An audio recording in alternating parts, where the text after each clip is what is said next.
The alarm system screamed through every corridor of the UNS Defiant. Captain Tay gripped his command chair as the ship shook violently. Outside the view screen, space itself seemed to tear apart in colors that shouldn't exist. Blue lightning crackled across the hull and the stars twisted into spiral patterns that made his eyes hurt. "What's happening?" Tay shouted over the noise. Lieutenant Hana checked her console, her fingers flying across the controls. "The wormhole is collapsing, Captain. We're being pulled through. Can we reverse engines?" "No, sir. The gravitational pull is too strong." The ship lurched forward and then everything went white. For 3 seconds that felt like 3 hours. The Defiant existed nowhere and everywhere at once. Then, with a sound like thunder, they burst back into normal space. Silence fell over the bridge. Tay took a deep breath and looked around. His crew was shaken but alive. The emergency lights flickered, then the main systems came back online. "Status report," Tay ordered. Engineer Min's voice came through the comm system. "FTL drive is damaged, Captain. I need at least 12 hours to fix it. Maybe more." Communication Officer Jin turned in his seat. "Sir, I'm picking up dozens of signals. They're not human, and they're getting closer." Tay felt his stomach tighten. "Where are we?" Lieutenant Commander Su pulled up star charts on the main screen. She studied them for a long moment, then shook her head. "These constellations don't match anything in our database. We're not just far from home, Captain. We're in completely unknown space." First Officer Yuna stood up from her station. "Captain, those signals Jin detected. They're moving into formation around us. I think we just walked into someone's territory." Tay nodded slowly. "This was bad, very bad. Jin, try to open a channel. Let's see if we can talk to them."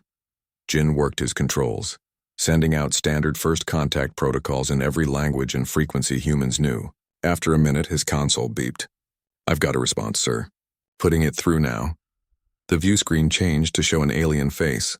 The creature had dark purple skin, 4 eyes arranged in a diamond pattern, and a mouth that seemed too wide for its face. When it spoke, the translator struggled to make sense of the words.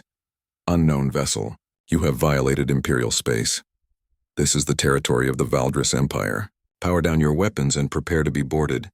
Resistance will result in your destruction." Tay kept his voice calm. "This is Captain Tay of the United Nations ship Defiant. We mean no harm. Our navigation systems malfunctioned. We didn't intend to enter your space. We request permission to make repairs and leave peacefully." The alien's 4 eyes narrowed. "Your request is denied.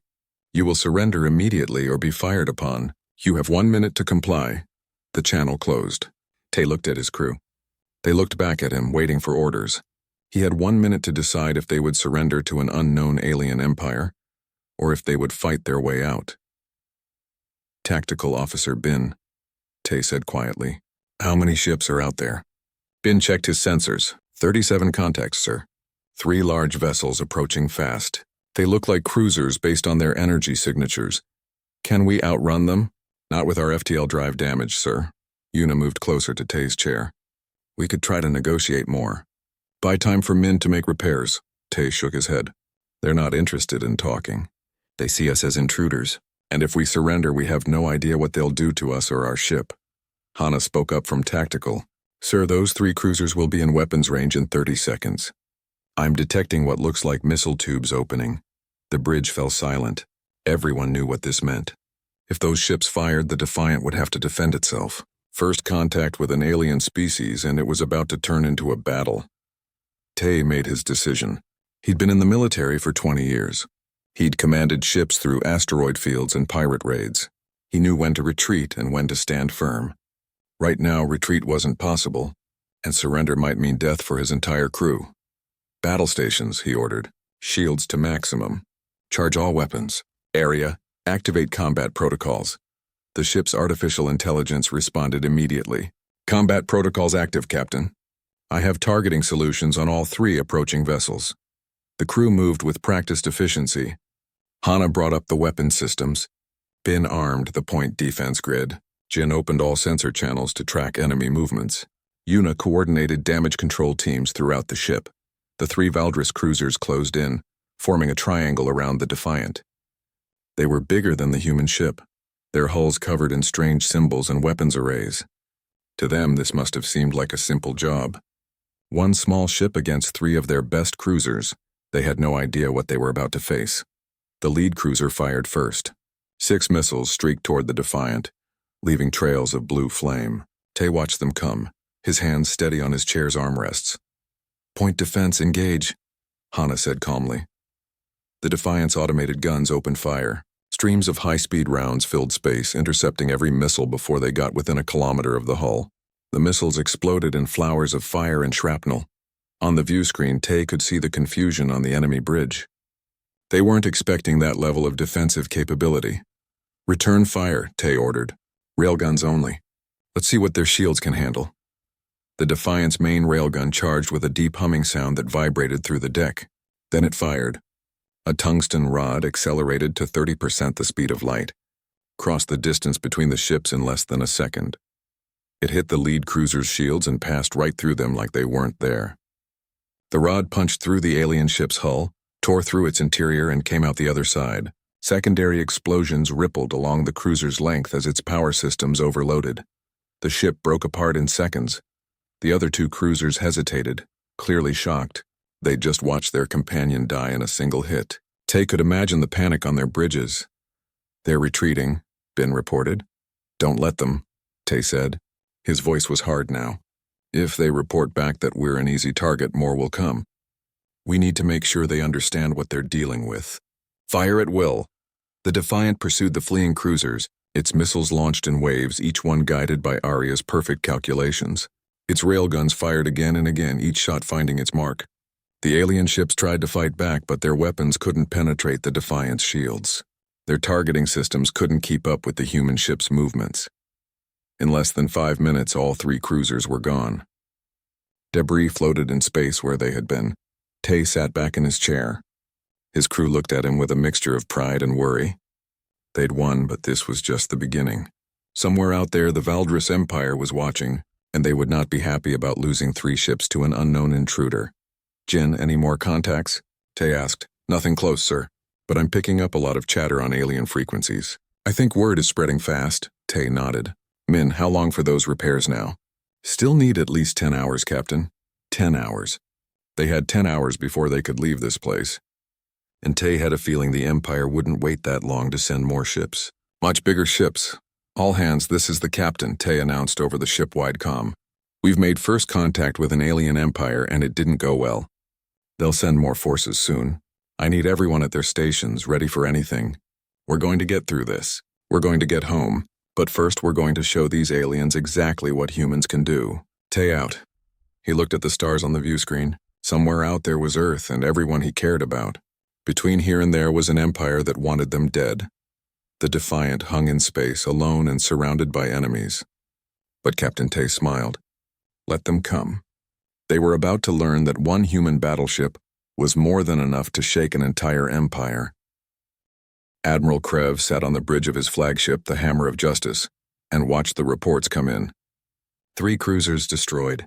An unknown alien vessel had appeared in Imperial space and killed 300 Valdris warriors in less than 10 minutes. It was impossible. Nothing could destroy Imperial ships that easily. But the data didn't lie. The wreckage was real. The distress calls had been genuine. Somewhere in the Tyros system, an enemy ship waited. "Prepare the 3rd Fleet for immediate deployment," Krev ordered. "I want every ship ready to jump in 5 minutes." His second officer looked nervous. "Admiral, perhaps we should request additional support from the capital. This unknown vessel seems highly dangerous." Krev's mandibles clicked in annoyance. "We are the 3rd Fleet. 20 capital ships, 50 cruisers, and over 100 support vessels.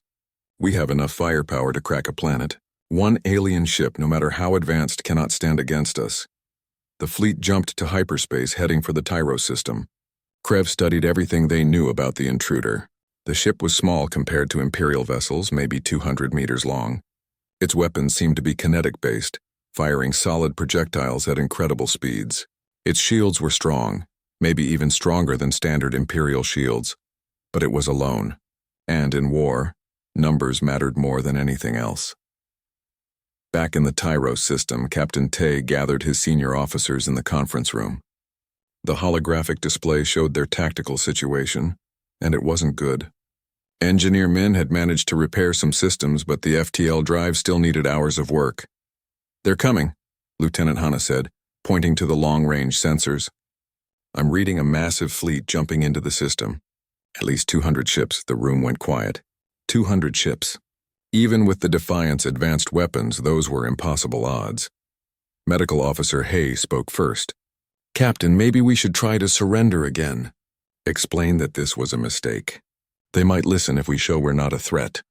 Tactical Officer Bin shook his head. We just destroyed 3 of their ships. They're not going to listen now. They want revenge. Tay stood at the head of the table, his mind racing through possibilities.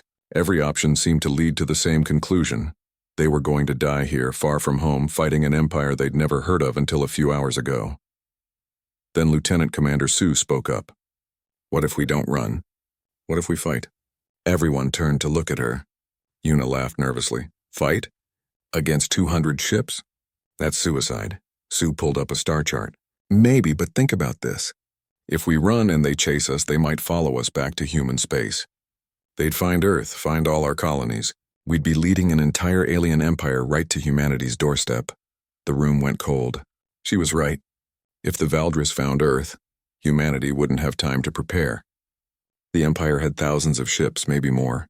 It would be a massacre.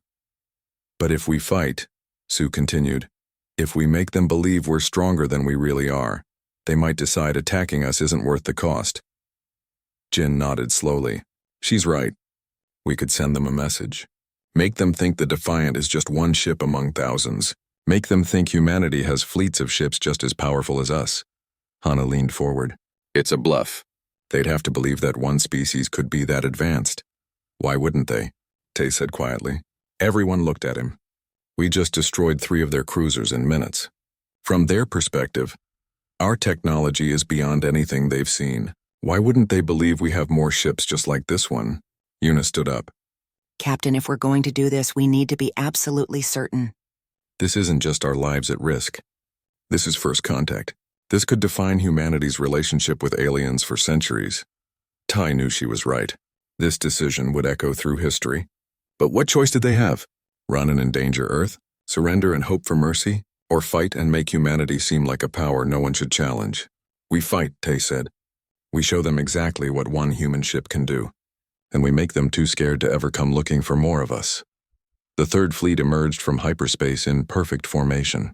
Admiral Krev smiled as his sensors showed him the full picture.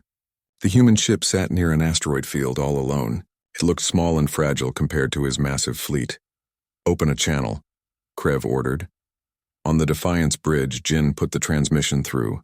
The alien admiral appeared on the screen looking confident and angry. I am Admiral Krev of the Valdris Empire. You have murdered Imperial warriors and violated our sacred space. There is no escape. Surrender now and your deaths will be quick. Resist and we will take you apart piece by piece. Tay stood up from his chair. He made sure his posture was calm, almost bored. He needed to sell this. I am Captain Tay of the United Nations ship Defiant. We entered your space by accident. Your ships fired on us first. We defended ourselves. We have no desire for war with the Valdris Empire. Withdraw your fleet and we'll leave your space peacefully. Krev's 4 eyes widened in what might have been disbelief or rage. You destroyed 3 of my ships and you dare to make demands? You will surrender or die, Tay smiled. It wasn't a nice smile. Admiral, the Defiant is a patrol ship. Nothing more. We're used for border security and minor threats. If you attack us, you'll destroy 1 ship. But then you'll have to face the rest of the human coalition. Thousands of ships, each as capable as the Defiant. Fleets that span 100 worlds. Is your pride worth starting a war you cannot win? It was a complete lie. Humanity had maybe 300 warships, and the Defiant was one of the most advanced. But Krev didn't know that. All he knew was that this small ship had effortlessly destroyed 3 cruisers. For a moment, Krev hesitated. Tay could see the doubt in his eyes. Then the Admiral's expression hardened. You lie. No species could possess such power. I will destroy you myself and prove your words false. The channel closed. Tay sat back down. Well, I tried. Battle stations, everyone. Area, give me firing solutions on every ship in that fleet. The AI's calm voice filled the bridge. 217 enemy vessels. I have targeting solutions for all of them, recommending we focus on command ships first to create confusion. Hana's hands moved across her console. All weapons ready, Captain. Point defense grid is active. Shields at maximum. The Valdris fleet opened fire. Hundreds of missiles and energy beams crossed space toward the Defiant. The human ship's shields flared as they absorbed the impacts, but they held. The point defense system shot down every missile that got too close. "Return fire," Tay ordered. The Defiant's railguns spoke. 6 shots of 6 hits. 6 Valdris cruisers exploded into clouds of debris. The human ship launched a spread of missiles, each one guided by Arya's perfect calculations. They wove through the enemy fleet, dodging defensive fire, and found their targets. More explosions lit up space, but the Empire had numbers on their side. For every ship the Defiant destroyed, 10 more took its place. Energy beams hammered the shields. The ship shook under the impacts. "Shields down to 70%, Bin reported. Tay watched the battle unfold on his screens. They were taking down enemy ships fast, but not fast enough.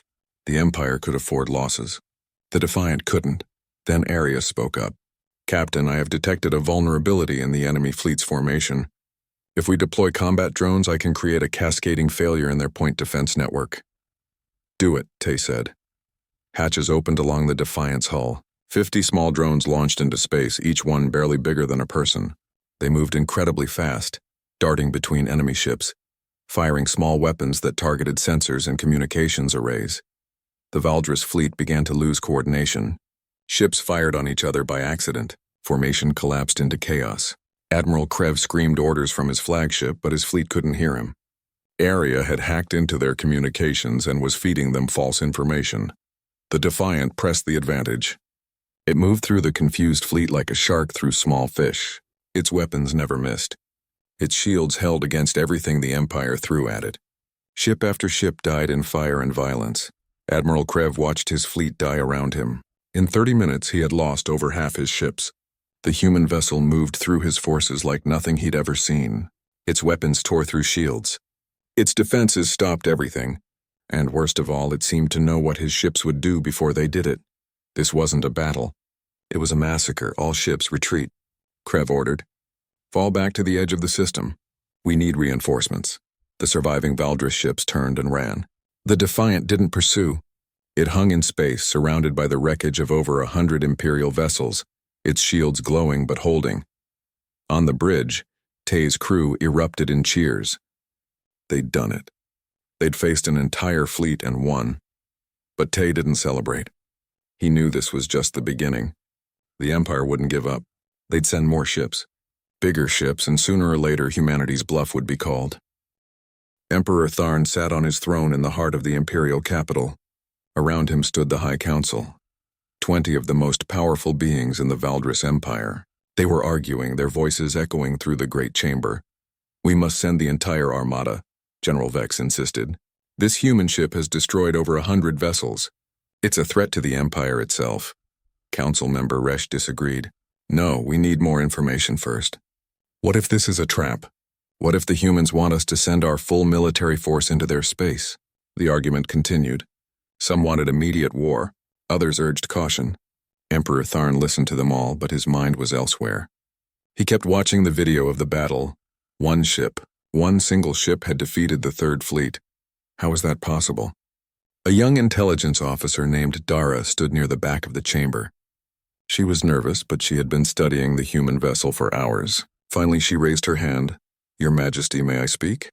The council fell silent. Junior officers didn't usually speak during these meetings.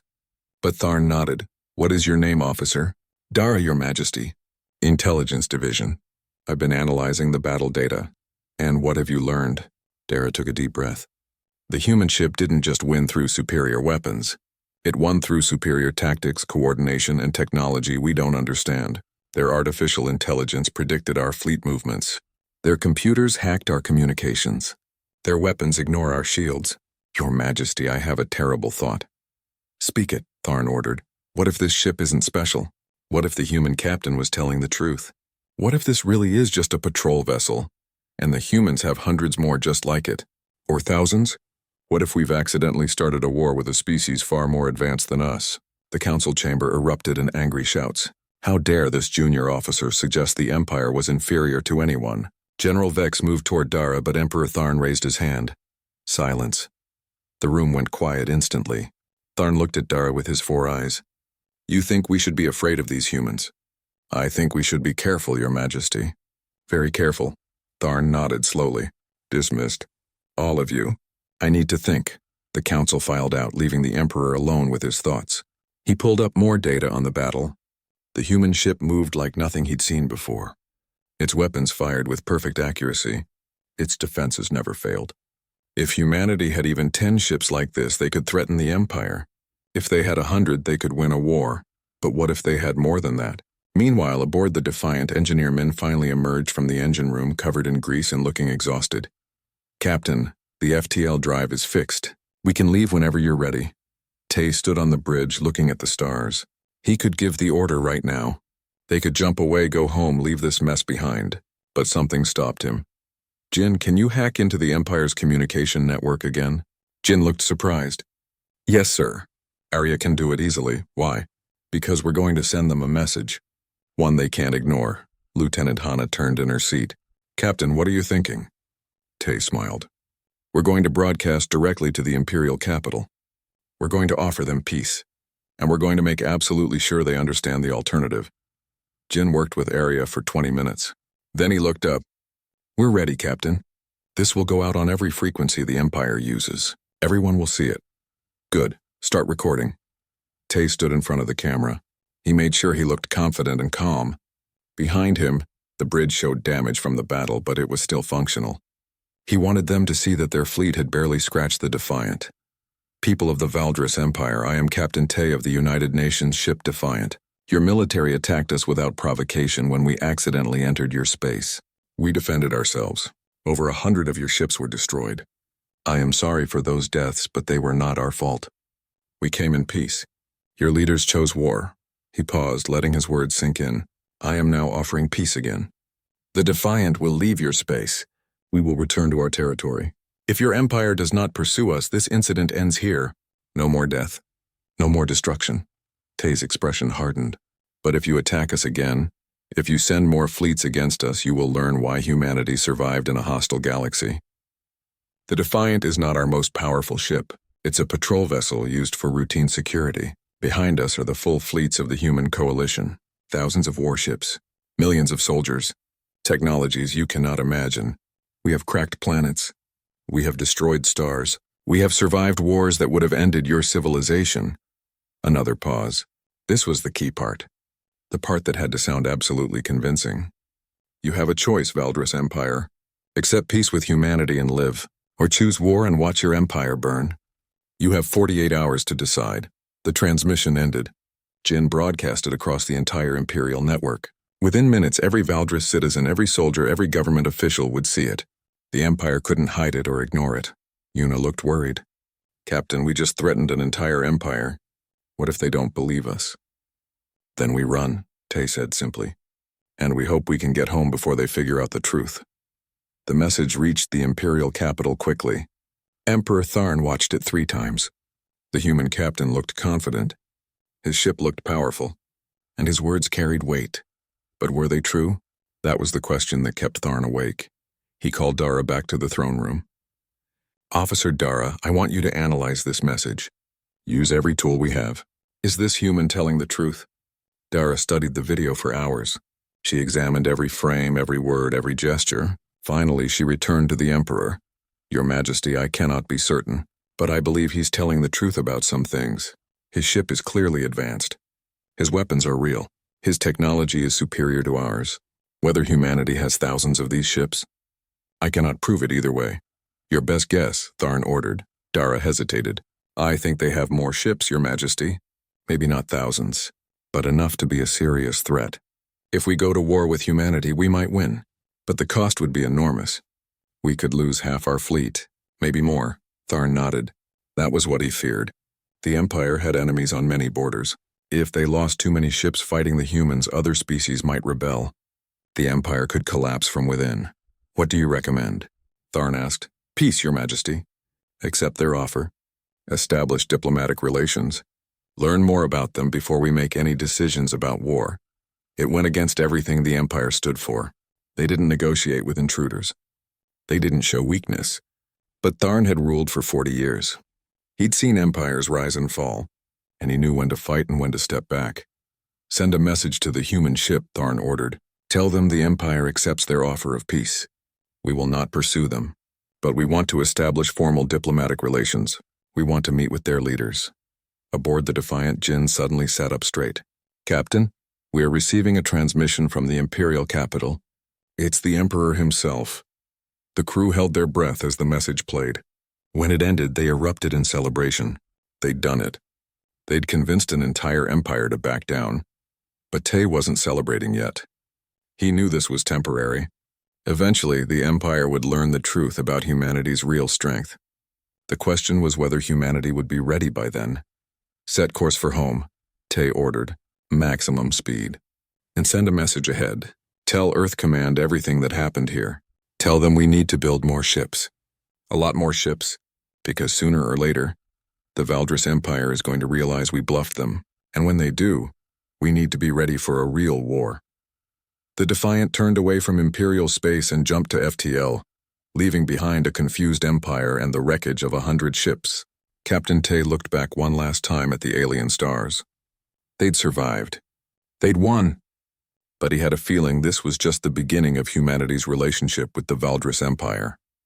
In his throne room, Emperor Tharn made his own plans. He would accept peace for now, but he would also send spies to learn everything about these humans, their strengths, their weaknesses, their true numbers. And if he discovered they'd lied to him, if they were really as weak as he suspected, then the Empire would return, and next time, they would bring everything. The dance between humanity and the Valdris Empire had begun, a dance of lies and truth, of strength and fear, of war and peace, and no one knew how it would end. The alarm woke Captain Tay from a brief sleep. He'd been dreaming of Earth, of walking through parks and breathing air that didn't smell like recycled metal. Now he was back on the bridge, and Lieutenant Commander Sue's face told him everything he needed to know. The Empire had made its decision. "Talk to me," Tay said, pulling on his uniform jacket. Sue pulled up the sensor display. Massive energy signatures at the edge of the system. Something big is coming through. Really big. The crew assembled at their stations. They'd been heading toward the system's edge, planning to jump to FTL and leave this nightmare behind. But they weren't going to make it. Something was coming, and it was between them and freedom. "How long until we reach jump distance?" Tay asked. Engineer Min checked his console. 3 hours, Captain. But whatever's coming will be here in 20 minutes. Jin's console lit up with incoming data. "Captain, I'm picking up Imperial broadcasts. They're calling it the World Breaker. It's their most powerful ship. Never been defeated in battle." Yuna pulled up what little information they had. According to intercepted communications, it's 5 kilometers long, carries enough firepower to destroy a planet, and it's being escorted by the First Fleet. These are the Empire's elite forces, Captain. The bridge went quiet. Everyone understood what this meant. The Empire had sent everything. They weren't taking chances this time. Hana broke the silence. "We could run. Try to lose them in the asteroid field while we wait for the FTL drive to charge." Tactical Officer Ben shook his head. "That ship is massive. It'll have long-range weapons that can hit us from across the system. We can't hide from something that big." Tay stood at the center of the bridge thinking. They'd bluffed once and it worked. But the Empire was calling that bluff now. If the Defiant ran and failed to escape, the Empire would know humanity was weak.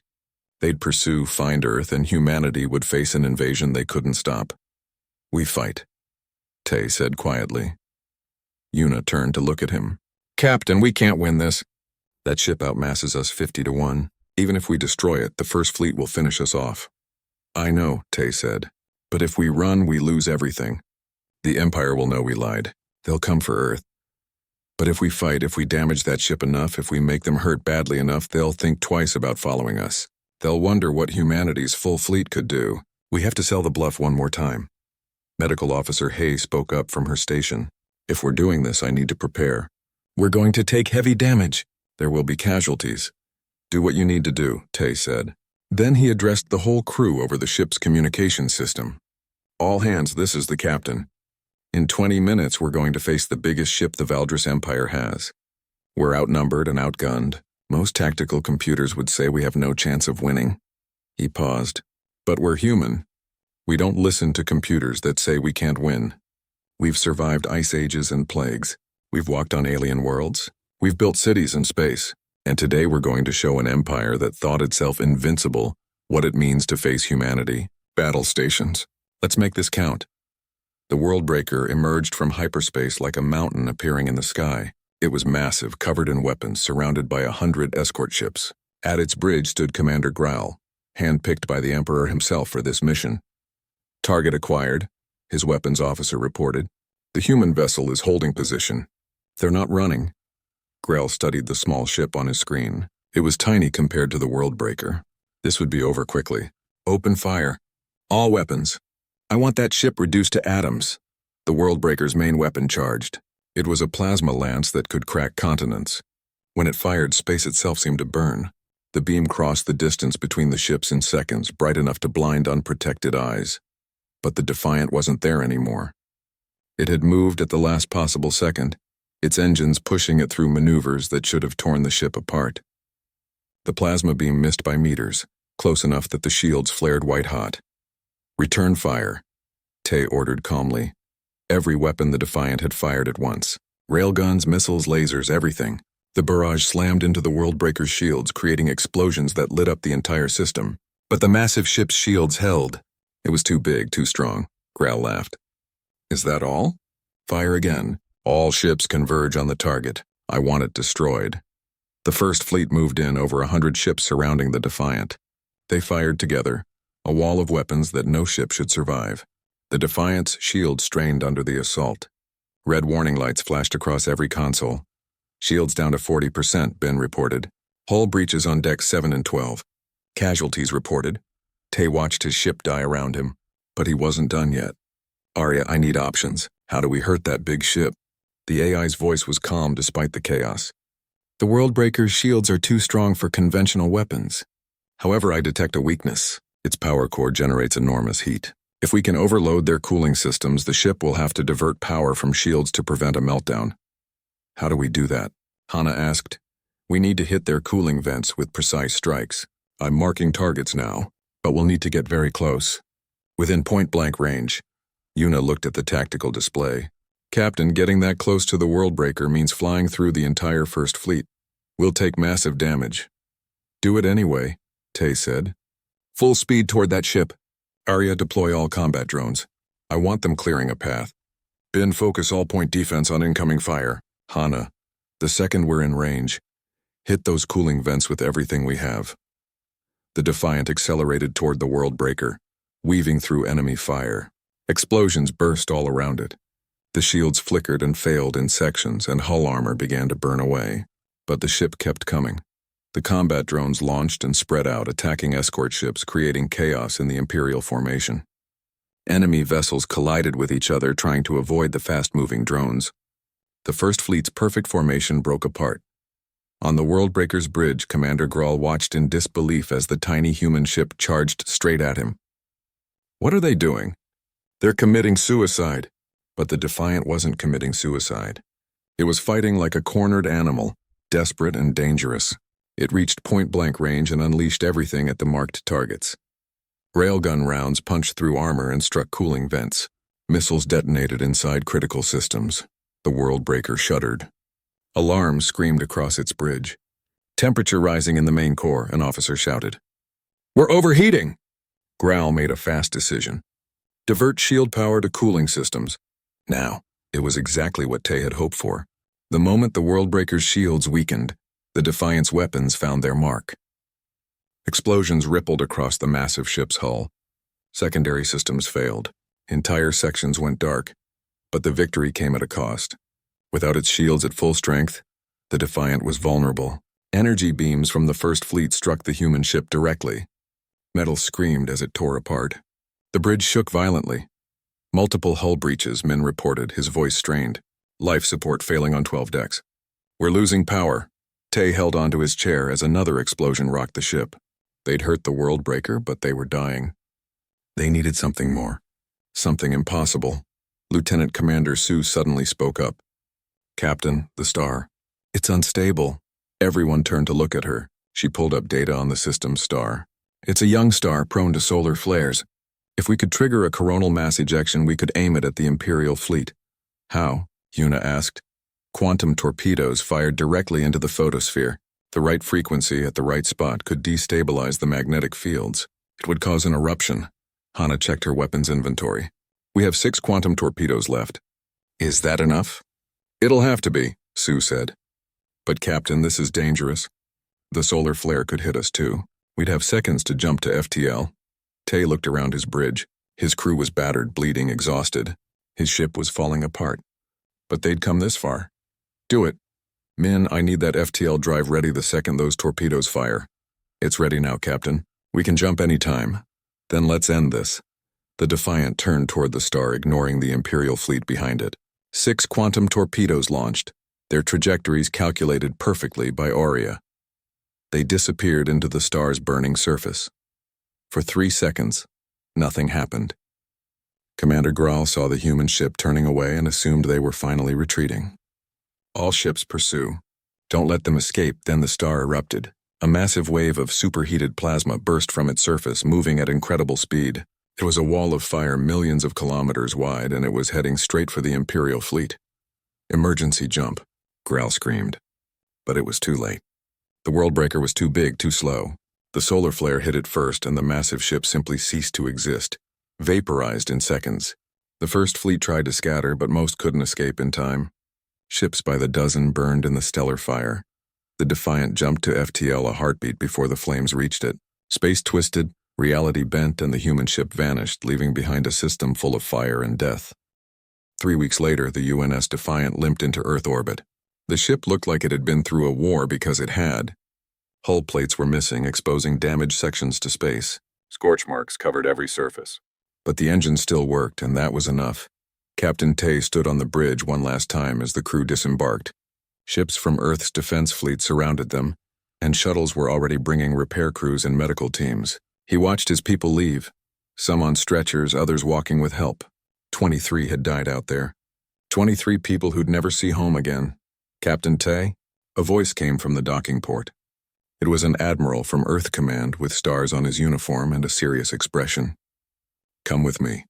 The United Nations Council wants to see you immediately. The council chamber was full of the most powerful people on Earth. Presidents, generals, scientists. They all looked at Tay as he entered. He was still wearing his damaged uniform, still smelling of smoke and recycled air. He hadn't slept properly in 3 weeks. Captain Tay, the Secretary General, began. You've made first contact with an alien empire. You destroyed over 200 of their ships. You threatened them with fleets we don't have. Explain yourself. Tay stood straight. He was too tired to be diplomatic. We were alone, surrounded, and outgunned. We could surrender and hope for mercy. We could run and lead them back to Earth. Or we could fight and make them think twice about following us. I chose to fight. You lied to them, a general said. You told them we have thousands of ships. We have 300. I know how many ships we have, sir.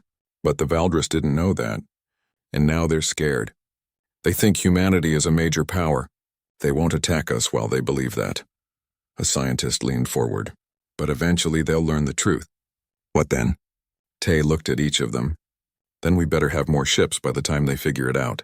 We have maybe 2 years, maybe 3 before they send spies or scouts. We need to use that time to build, to prepare, because they will come eventually. The room fell silent. Finally, the Secretary General nodded. You're right, of course.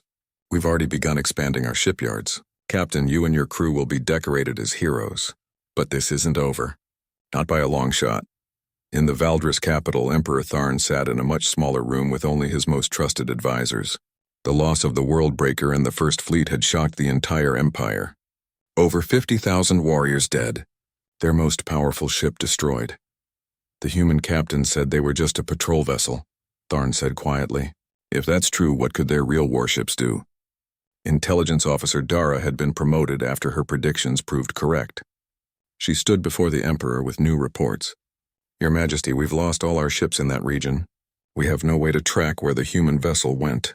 We don't know where their homeworld is. We don't know how many ships they really have. Your recommendation? Tharn asked. We accept the peace offer, Your Majesty. We establish diplomatic relations. We learn about them slowly, carefully. If they're as strong as they claim, we avoid war. If they're weaker than they pretend, we can always attack later when we know more. Tharn nodded. He'd already made his decision. Send a message through subspace. Tell them the Valdris Empire wishes to establish formal diplomatic relations with humanity. Offer them a neutral station for a meeting. 3 months later, Lieutenant Hana stood on a space station that belonged to neither humans nor Valdris. It floated in neutral space, built quickly by both sides as a place to meet. She wore a dress uniform and carried no weapons. Behind her stood representatives from Earth's government. Across the docking bay, a Valdris delegation approached. They were tall, with purple skin and 4 eyes. They looked nervous, which made Hana smile. Good. Let them be nervous. The meeting was formal and careful. Both sides agreed to a non-aggression pact. They would not attack each other. They would establish trade routes. They would exchange cultural information. It was the beginning of something that could become friendship or could explode into war. Back on Earth, Communication Officer Jin worked at the embassy, learning the Valdris language. He discovered they had music, art, poetry. They weren't monsters. They were just people who'd gotten used to being the strongest power in their region. Meeting humanity had humbled them. Engineer Min returned to Mars shipyards where new vessels were being built. He worked with the design teams, incorporating lessons from the battle. The next generation of human warships would be even better than the Defiant. Faster, stronger, smarter.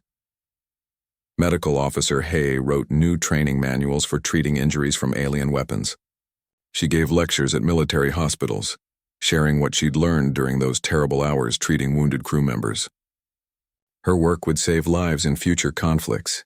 First Officer Yuna got her own command, the UNS Resolute. It was a new ship, built with the latest technology. On her first mission, she patrolled the border between human and Valdris space, watching for threats.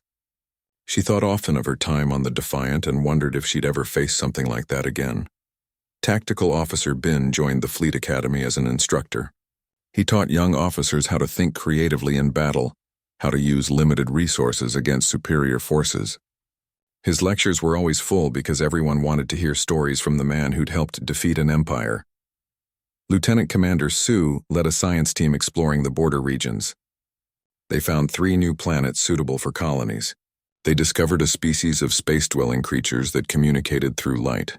They mapped trade routes and cataloged resources. Humanity was expanding, growing stronger every day. Captain Tay accepted his promotion to Admiral. He now oversaw Earth's defense fleet, which was growing rapidly. Every week, new ships came out of the shipyards. Within a year, humanity would have 500 warships. Within 2 years, 1,000. The bluff was becoming truth, but Tay knew the danger wasn't over. He spent his days planning for the future, for the day when the Valdris realized humanity had been weaker than they claimed. He prepared strategies, trained officers, and pushed for more ships, better weapons, stronger shields. At night, he sometimes dreamed of that moment when the World Breaker had fired at them. That moment when they should have died but didn't. That moment when one human battleship had shaken an entire empire. In the Valdris capital, the empire was changing too. Emperor Tharn had learned a hard lesson. The universe was bigger than he thought. Stronger species existed, and the empire couldn't conquer everyone. Some species that had been under Valdris control saw what happened and began to push for independence. The empire had always ruled through fear, but now that fear was broken. If humans could defeat the empire, maybe others could too. Tharn made reforms. He reduced military spending. He offered some species more autonomy. He knew the empire needed to evolve or die. The age of pure military dominance was ending. But Tharn was also cautious. He sent spies toward human space, trying to find their homeworld. He wanted to know the truth about humanity's strength. If they were really as weak as he suspected, if their fleet was small, then the empire would consider war again. But not yet, not until they knew for certain. A year passed, then 2. The Valdris and humans traded goods and information. Some Valdris came to human space as tourists and were amazed by human creativity and diversity. Some humans visited Valdris worlds and learned about their ancient culture. It wasn't perfect. There were incidents, ships that got too close to borders, trading disputes, cultural misunderstandings. But both sides worked to resolve problems peacefully, because both sides remembered what war had cost. On the 3rd anniversary of the Defiant's crossing into Imperial space, Admiral Tay stood at a memorial on Earth. It listed the names of the 23 crew members who died in the battle. He placed flowers at the base and stood in silence. Lieutenant Hana found him there. She'd come back to Earth for the ceremony. "They'd be proud, sir, of what we've accomplished," Tay nodded. We bought time for humanity to grow strong. But the question remains, what happens when the Valdris figure out we weren't as strong as we claimed? Hana smiled. By then, Admiral, we won't be lying anymore. In 3 years, we'll have 2,000 ships. In 5 years, 5,000. The bluff becomes truth if you believe in it long enough. You sound like a philosopher, Tay said. I learned from the best, sir. You taught me that strength isn't just about weapons. It's about will. About refusing to surrender even when the odds are impossible. The Valdris had bigger ships, but we had something they didn't. We had desperation, and humans are most dangerous when they're desperate. Tay looked up at the sky where stars were beginning to appear as the sun set. Somewhere up there was Valdris space. Somewhere up there. An empire watched and waited and wondered about humanity. Do you think there will be another war? Hana asked quietly. Maybe, Tay said. Probably. Peace is hard to maintain. Someone will make a mistake or someone will get ambitious. But when that war comes, if it comes, humanity will be ready. We'll have the fleets we claim to have. We'll have allies. We'll have experience. And we'll remember what one ship accomplished when it refused to give up. He turned to leave the memorial, but Hana had one more question. Admiral, do you ever regret it? The choice you made that day?